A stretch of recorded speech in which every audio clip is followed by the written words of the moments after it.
안녕하세요. 마이웨이입니다. XRP가 드디어 이 500원대의 저항대를 뚫어냈습니다. 그래서 700원까지 터치를 하고 지금은 좀 빠졌다가 다시 힘을 내고 있는 상황인데요.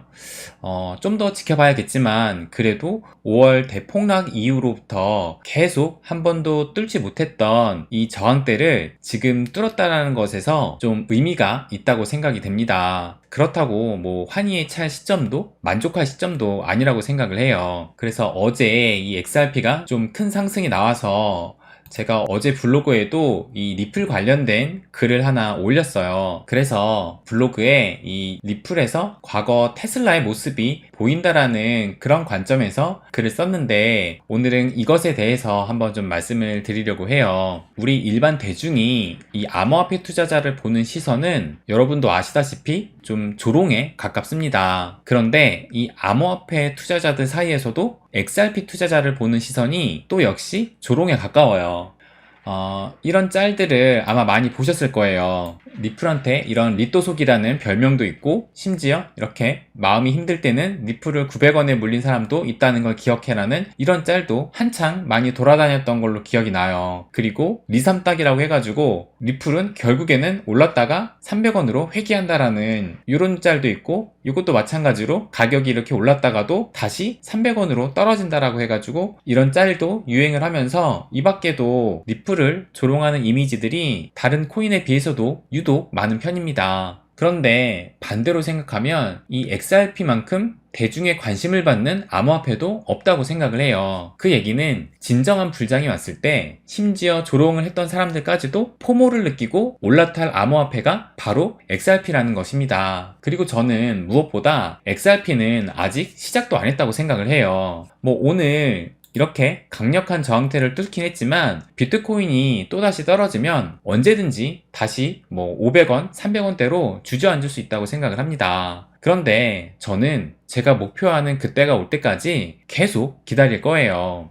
제가 굳이 뭐 XRP와 이 테슬라를 연결하고 싶은 생각은 없지만, 저는 이 테슬라의 모습에서 XRP의 미래가 제 눈에는 보여요. 테슬라는 이 모빌리티계 혁신의 아이콘으로 자리매김을 했고, 또 테슬라와 일론 머스크를 추정하는 사람들 때문에 보시면 이런 테슬람이라는 단어도 생겼어요. 이 테슬람이 뭐냐면 테슬라 플러스 이슬람에서, 테슬람은 이 테슬라를 맹목적으로 추정하는 사람들을 일컫는 단어라고 해요. 그러니까 우리가 애플바를 앱등이라고 부르는 것처럼 테슬라바를 테슬람이라고 부른다고 합니다. 그런데 이렇게 엄청난 팬덤이 있는 테슬라가 과연 처음부터 테슬라였을까요?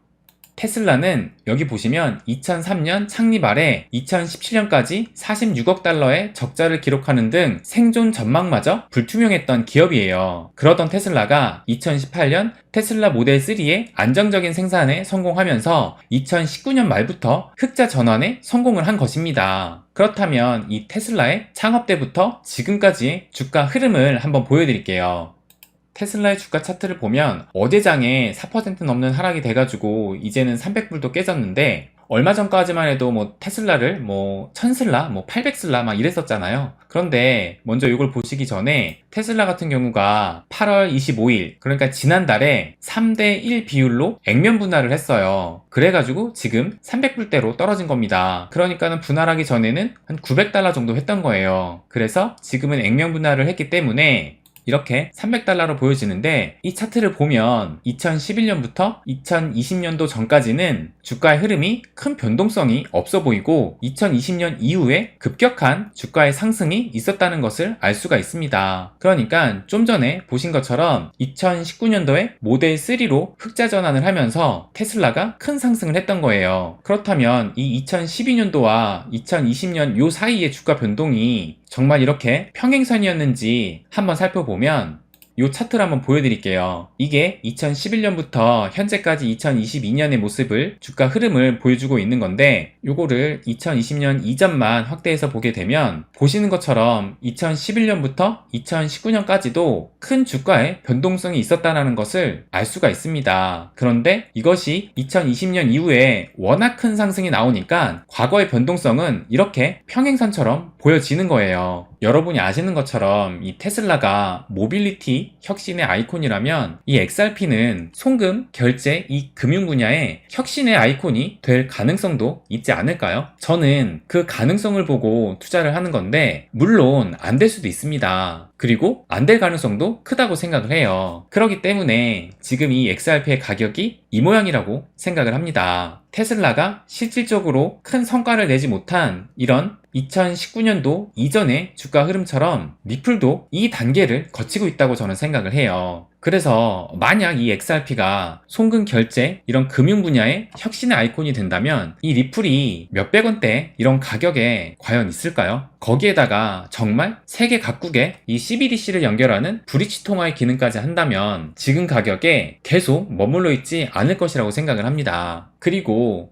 이 테슬람이 된 사람들 중에서 2019년 이전부터 테슬라 주식을 보유한 사람이 얼마나 될까요? 초기 투자자들을 제외하면 거의 2020년 테슬라가 상승을 한 이후부터 테슬라를 보유한 투자자들이 더 많습니다. 그리고 이 테슬라의 초기 투자자 중에서 이 레이어드라는 분이 계신데 이분이 테슬라의 초기에 투자를 해가지고 몇십억의 수익을 보신 분이에요. 그래서 이분이 쓴 책 이 레이어드의 미국 주식 투자 원칙에서 제가 테슬라 편을 좀 일부 보여드릴게요. 이런 종목을 찾기 위해 어떤 마인드를 가져야 하나라는 질문에 다른 사람들과 비슷하게 생각하면 절대 돈을 벌 수 없다. 다른 사람들이 6개월, 1년을 생각할 때 자신은 5년, 10년을 생각해야 한다. 나를 투기꾼으로 여기는 듯한 시선을 보는 사람도 있었다. 그런 주식을 왜 사고 있냐 등등 주위에 많은 비난과 조롱을 견뎌내야 했다. 그러나 미래 가치를 믿는 사람들은 일일이 대응하지 않고 가만히 지켜본다. 굳이 대응할 필요가 없다. 주식은 대결이 아니다. 주식은 매수도 중요하지만 홀딩이 더 중요하다고 말한다. 얼마나 홀딩할 수 있느냐에 따라 그 사람의 투자 실력이 결정되기 때문이다.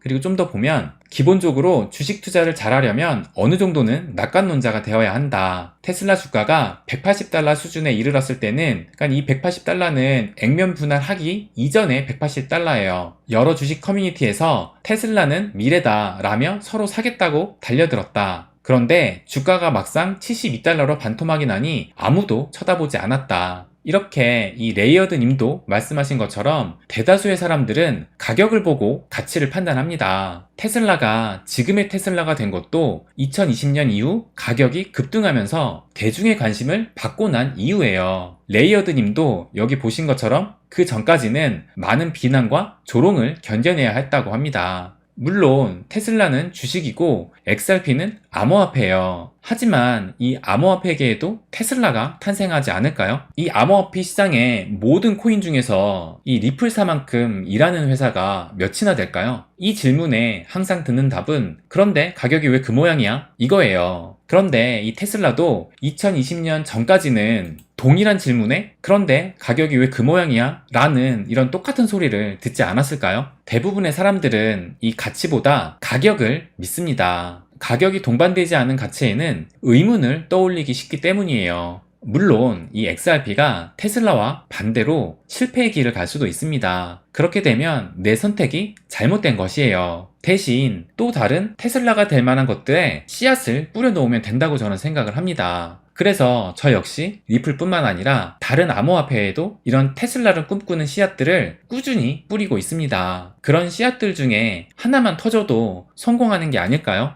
물론 그러려면 그 씨앗의 수량을 충분히 모아놔야 합니다.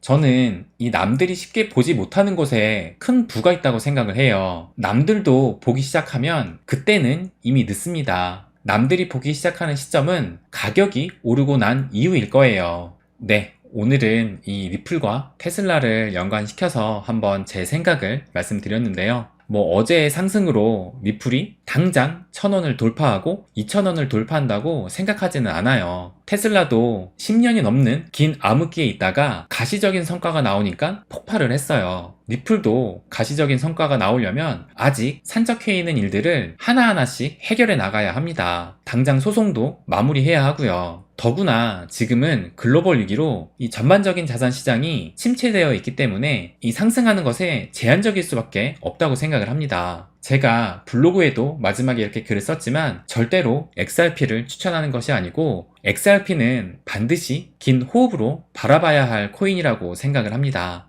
네, 그럼 오늘은 여기까지 하겠습니다.